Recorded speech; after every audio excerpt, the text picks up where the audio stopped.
En la clase anterior aprendiste que un algoritmo es como una receta detallada que le indica a la computadora cómo resolver un problema paso a paso. También vimos que el pseudocódigo sirve para escribir ese algoritmo en nuestro propio lenguaje, pero siguiendo una estructura lógica muy simple e intuitiva, pues un diagrama de flujo es la versión ilustrada de esa receta. Son dibujos de flechas y formas como rectángulos y rombos que nos permiten visualizar una secuencia de pasos de manera clara. Y tal vez te estés preguntando, ¿por qué usaríamos dibujos en lugar de texto? Porque a veces una imagen dice más que 1000 palabras, y un diagrama bien hecho te ayuda a detectar errores o ineficiencias de manera más rápida en comparación con leer cientos de líneas de instrucciones. Piénsalo así, el pseudocódigo para una tarea sencilla se puede escribir y será fácilmente entendible cuando la leas. Sin embargo, cuando la tarea es mucho más compleja, entonces podríamos perdernos entre tanto texto. En cambio, en un diagrama de flujo solo ves bloques con flechas que te indican el orden de las operaciones. De un simple vistazo, sabes dónde empieza, dónde termina, qué decisiones se toman y qué subprocesos conforman a la tarea principal. Es como revisar el mapa de un parque de diversiones. En lugar de leer una guía de 50 páginas para saber dónde está cada atracción, los diseñadores crean mapas intuitivos usando diferentes colores y formas estandarizadas, que son fáciles de entender para casi cualquier persona. Y de la misma manera funciona un diagrama de flujo. Existen formas o figuras estandarizadas que se utilizan para representar diferentes partes de un proceso. Veamos cada una de ellas. La primera figura es un rectángulo redondeado. Este indica el inicio o el fin de un proceso. Similar a este existe el rectángulo, que representa una acción o proceso como calcular, mezclar, enviar datos, etc. Y es muy importante que aprendas a diferenciar estos dos, porque se parecen bastante. La única diferencia radica en el redondeo de las esquinas. Además de estas dos figuras, también se utiliza el rombo, que sirve para las decisiones como una condicional if-else, o en español, una condicional si A, entonces B. Por último, pero no menos importante, podemos usar paralelogramos, que funcionan como entradas y salidas, por ejemplo, para pedir que un usuario introduzca un valor o para mostrar datos en pantalla. En la práctica puedes encontrar variantes de estas formas, o incluso diagramas hechos con otras figuras, pero es bueno que aprendas las figuras estandarizadas porque son las más reconocibles. Y si alguna vez participas en un proyecto grande, usar estos símbolos le ahorrará bastante tiempo a cualquier persona que deba leer tus diagramas. Por el contrario, si cada quien se saca de los huevos sus propias figuras para crear uno de estos diagramas, tal vez será complicado revisarlos. Nuestro mejor consejo para esto es el siguiente: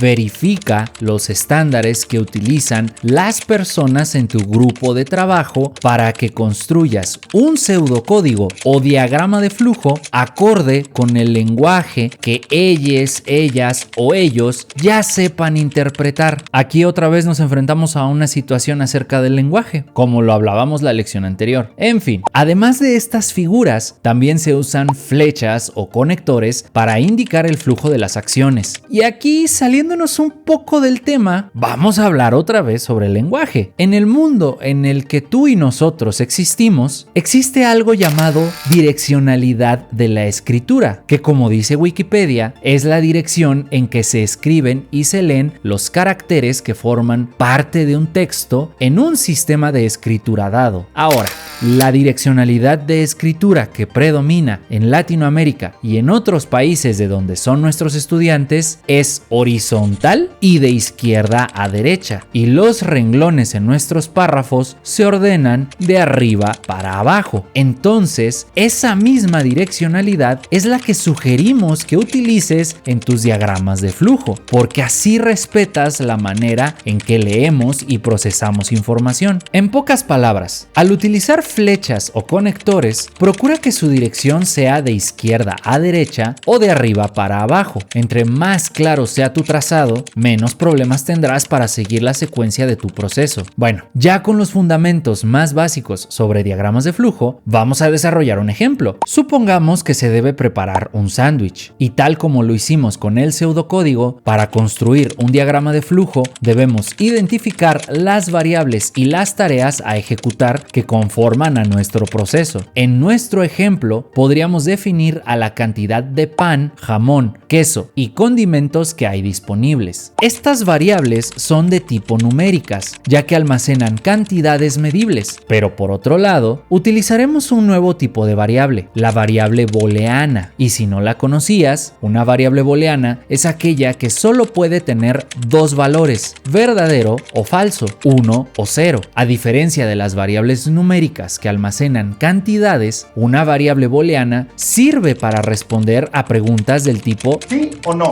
Por ejemplo, en nuestro proceso de preparación del sándwich podemos definir una variable llamada calentar. Y si a ti te gusta comértelo calientito, esta variable sería igual a un valor true o 1. En caso contrario, tendría el valor false o 0. Incluso si por alguna razón quieres saber si ya terminó el proceso, podríamos crear otra variable booleana que sea igual a true o 1 cuando la preparación del sándwich haya terminado y false o 0 en caso contrario. En resumen, las variables booleanas funcionan como interruptores o incluso como lámparas. Están encendidos o apagados. Y eso es bastante útil para procesos donde necesites tomar decisiones binarias, o sea, decisiones de sí o no. Y hablando de procesos, ahora debemos definir todos aquellos procesos o tareas que vamos a ejecutar. Por ejemplo, un proceso podría ser armar el sándwich, pero esta tarea es muy ambigua. Y si recuerdas la clase anterior, dijimos que las computadoras no interpretan las instrucciones de la misma manera en que lo hacemos los seres humanos. Y en cualquier lenguaje computacional, incluyendo al pseudocódigo y al diagrama de flujo, las tareas a ejecutar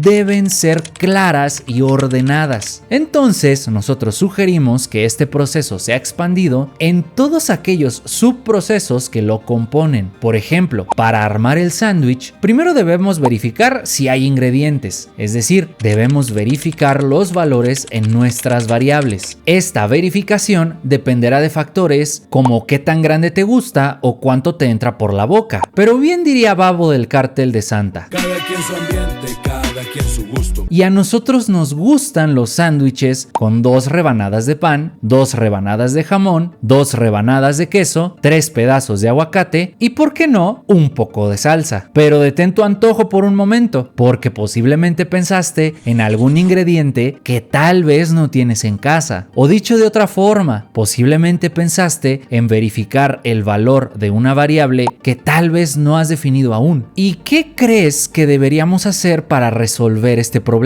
Algo muy simple. Las variables faltantes las incluimos en nuestra lista de variables. Y si no lo hemos dicho antes, tanto en el pseudocódigo como en el diagrama de flujo, las variables deben aparecer antes de que se ejecute el proceso de verificación que las utiliza. En nuestro caso, nosotros vamos a verificar que tengamos la suficiente cantidad de pan, jamón, aguacate y salsa. Es decir, vamos a verificar los valores de 4 variables. Mira, en el pseudocódigo podemos colocar condicionales. Si las variables cumplen con ciertas condiciones cada una, entonces se ejecuta un proceso A. Si queremos que cumplan con otras ciertas condiciones, entonces se ejecuta un proceso B. Y si no se cumplieron ninguna de las condiciones, entonces pueden pasar al menos 2 cosas. La primera es que dejamos de verificar los ingredientes o las variables y damos por terminada la preparación del sándwich. O la segunda es que podemos incluir una tarea adicional dedicada solamente a la búsqueda de los ingredientes faltantes, o dicho de otra forma, a la asignación de las variables faltantes, y que al terminar su ejecución se vuelvan a verificar los ingredientes o variables. De esta manera garantizaríamos la preparación de ese sándwich. Dicho esto, vamos a retomar nuestro ejemplo particular. Estos serán nuestros valores a verificar. Si tenemos tenemos esas cantidades para cada ingrediente, entonces prepararemos el sándwich. Y presta atención a esto, porque nosotros estamos pidiéndole a la computadora que todos los ingredientes cumplan con una cantidad específica, pero también pudimos haber sido menos restrictivos al considerar que la cantidad de algunos ingredientes podrían ser menores a lo que nosotros queríamos inicialmente. Incluso podemos considerar que un sándwich se puede preparar quitando algunos ingredientes, y así podríamos seguir asumiendo varios casos. Todo dependerá del proceso que estés conceptualizando y de qué tan preciso quieres que sea tu algoritmo. Nosotros solo te mostramos 3 posibles casos, pero tú siéntete libre de pensar en muchos otros más e incluirlos en tu pseudocódigo y tu diagrama de flujo. Y así como puedes seguir pensando en más condicionales, también podemos desglosar el proceso de preparación del sándwich en pequeños subprocesos. Pero antes de hacerlo, observa que esa tarea se ejecuta 3 veces, una por cada condicional que se cumple. Y para no escribir 3 veces todas las tareas involucradas en la preparación de un sándwich, mejor las escribimos una sola vez y las metemos dentro de un subproceso. Y sí, esta palabra ya la mencionamos anteriormente, pero no la hemos definido. Básicamente, un subproceso es un conjunto de varias tareas, las cuales escribimos una sola vez, pero podemos utilizarlas en cualquier momento dentro de nuestro proceso, y así evitamos escribir lo mismo muchas veces. En un pseudocódigo suelen usarse palabras como subproceso o función, y estas pueden tener parámetros de entrada, que son todas aquellas variables o ingredientes que necesitan nuestras tareas para ser ejecutadas. Ahora, este nuevo pedazo de pseudocódigo puede colocarse libremente en cualquier parte del mismo. Esto depende de lo que te interese mostrar de él. Por otro lado, en un diagrama de flujo, un subproceso se representa con un rectángulo con líneas dobles, el cual también necesita de parámetros de entrada. Pero aquí vamos a crear otro diagrama que solo contenga a las tareas que debemos ejecutar. Este puede o no comenzar con un bloque de inicio, pero sí es obligatorio que incluya el mismo bloque que utilizamos para representar al subproceso. Y al igual que el pseudocódigo, este nuevo diagrama puede colocarse libremente en cualquier parte. Esto dependerá de lo que te interese mostrar de él. Como dato adicional, y por si no lo sabías, en el pseudocódigo, diagramas de flujo y lenguajes de programación podemos tener subprocesos